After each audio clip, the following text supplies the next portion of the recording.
watching the remains of Reverend Father Apollo Fu, who was murdered on August 1st by suspected herdsmen, being laid to rest at the Holy Ghost Cathedral Church in Wu in the state capital. Until his death, the late priest, who was the second to be murdered by gunmen, was a parish priest at James the Greater Parish, Walker in Nkanu East local government area. His burial was attended by his colleagues, the bishop, the state governor and the deputy, as well as government officials. Some of the speakers at the interment asked government at the federal level to do more to secure lives.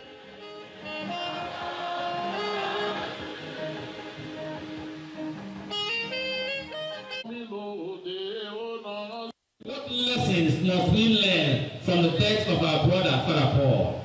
Very, very important. He has come. He has fought his battle and he is gone. The first one is that life is fragile and death is certain. We are dust, and dust we must return.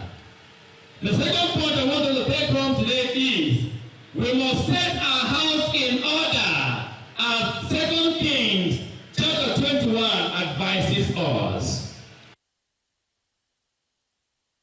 May his soul indeed rest. In other news, the Delta State government has asked the federal government to step up to its responsibilities and ensure that bad roads in the state are reconstructed. This formed the major discussion at a press briefing organized by the state government in Asaba to address the challenges occasioned by the rains that have limited the pace of work on road projects across the state. This long stretch of road in Otulu community in Anyocha South local government area is one of the federal roads in Delta State begging for attention. The Benin-Sapele Warri Expressway is another, which has continued to pose a major challenge for residents and motorists plying the route. The road, we need our able governor to help us out. We are suffering too much in this road. As you are seeing this rain, assuming this rain is more than this, you will not see any vehicle passing along this road. But the Benin-Sapele Warri Expressway may have attracted the most attention with the intervention of the state government through palliative measures being carried out on failed portions. At this meeting organized to tackle the effects of the rainfall on infrastructure, the state government insists it may not take up the reconstruction of such roads scattered across the state because they are the responsibility of the federal government. There are people who are the one making use of the roads, and that what they suffer along federal routes also affects us. That does not mean we are finished doing everything we need to do with our internal roads. We will be glad if the federal government can come in and repair their roads, fix their roads, so that we just deploy the funds available to us to the ones that are within our own budgetary provisions. Roads that will be repaired by the state include those in Okpanam, 15 of which contracts have been awarded. The good news is that he has completed the drains on both sides on the Okpanam road.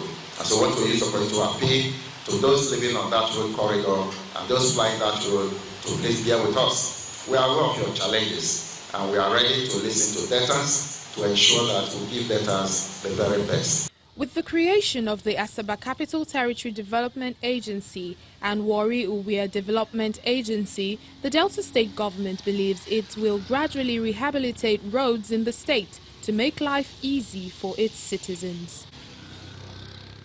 As part of the programs designed to develop the minds of students in senior secondary schools across Africa, Interswitch Group, a Pan-African digital payment and commerce company, has held the second edition of the Interswitch SPAC masterclass in Lagos.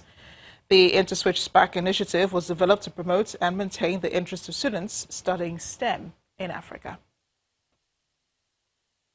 81 out of the 13,322 registered students selected from various private and public secondary schools across the country are here for the second edition of the Interswitch SPAC Masterclass. The project is aimed at encouraging the learning of science subjects and drive students towards the full optimization of their potential. Interswitch SPAC as an initiative is designed to identify, promote and spark the right support and reward for STEM education.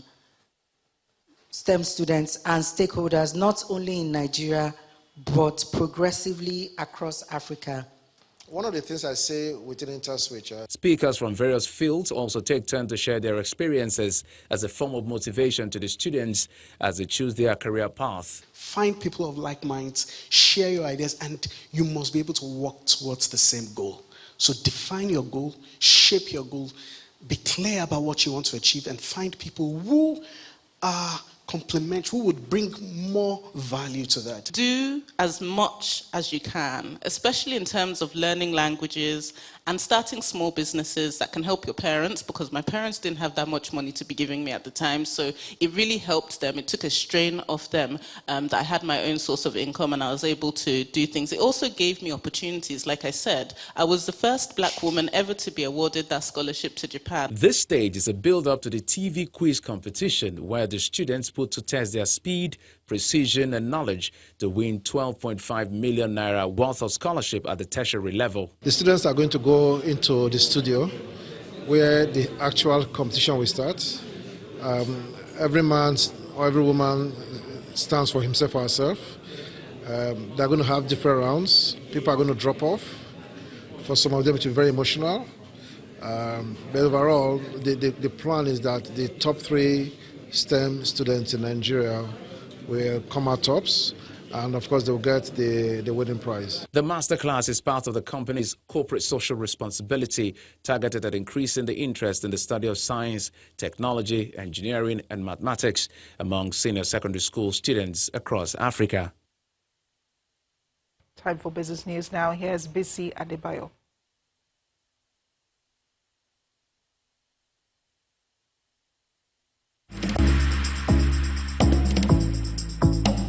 You First.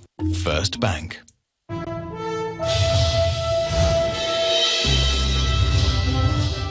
Welcome to Business News. Total diaspora remittance flows to Nigeria is expected to almost double in size from over a 15-year period.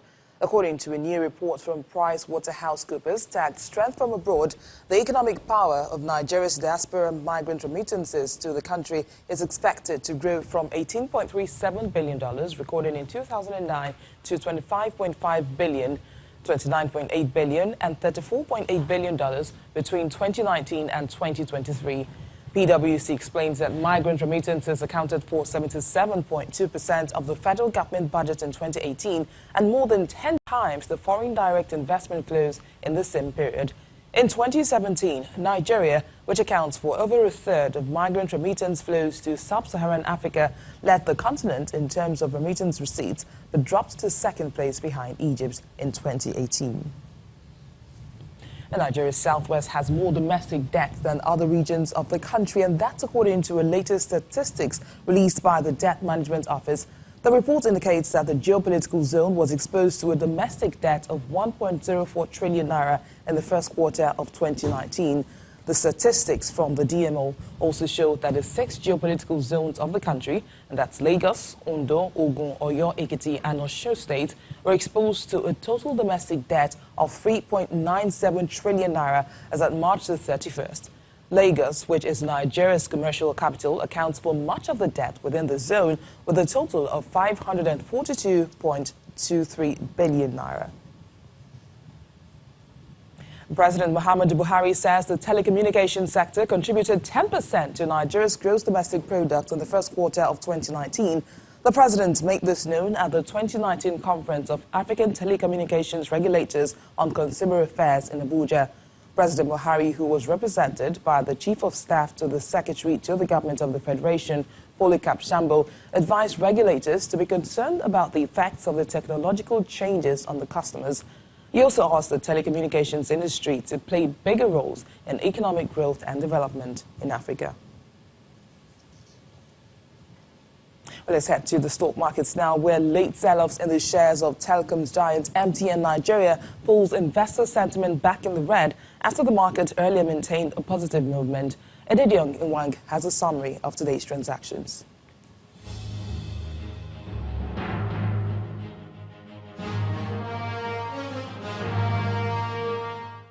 Hello and welcome to the Stock Market Report. The stock market made investors smile on Monday, but wiped that smile off their faces today as the general index retraces 0.21% with the equity cap at 13.186 trillion naira. Now look at this, all the 5 sectors we track closed the day positive, but those gains were upset by the telco giant MTN Nigeria, whose share price declined by 4.40% to 132 naira 6 kobo. A total of 209.6 million shares worth 3 billion naira were traded in 3,743 transactions, while shares of Transcorp, GT and Zenith Bank were the most actively traded. Owando topped the list of 27 gainers, while QTix led 9 other losers. Well, that's the stock market report for the day. I'm Edidiong Iwang. Back to you, BC.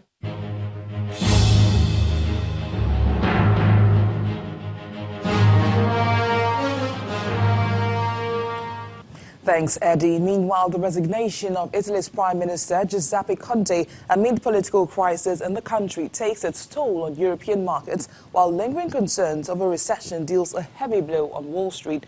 Let's take a look at closing figures for Tuesday.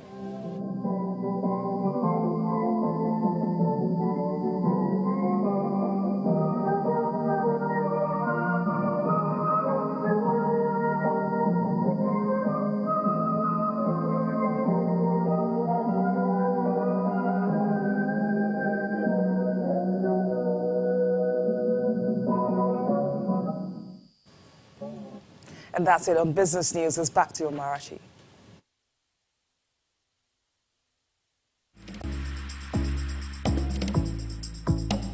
You First.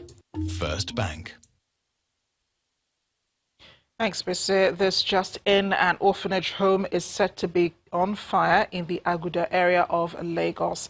An eyewitness who called Channels Television's newsroom moments ago said all efforts to reach emergency and rescue officials have been abortive as their hotlines have not been reachable. So if they're watching, their attention is needed here.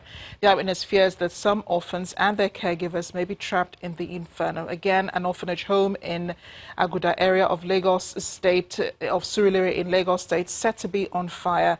They're calling emergency and rescue officials to head over there immediately. Still ahead on the news at 10, Italy orders the seizure of migrant ship Open Arms and the evacuation of the migrants on board to the island of Lampedusa. Coming from our London bureau is Around the World in 5. Stay with us.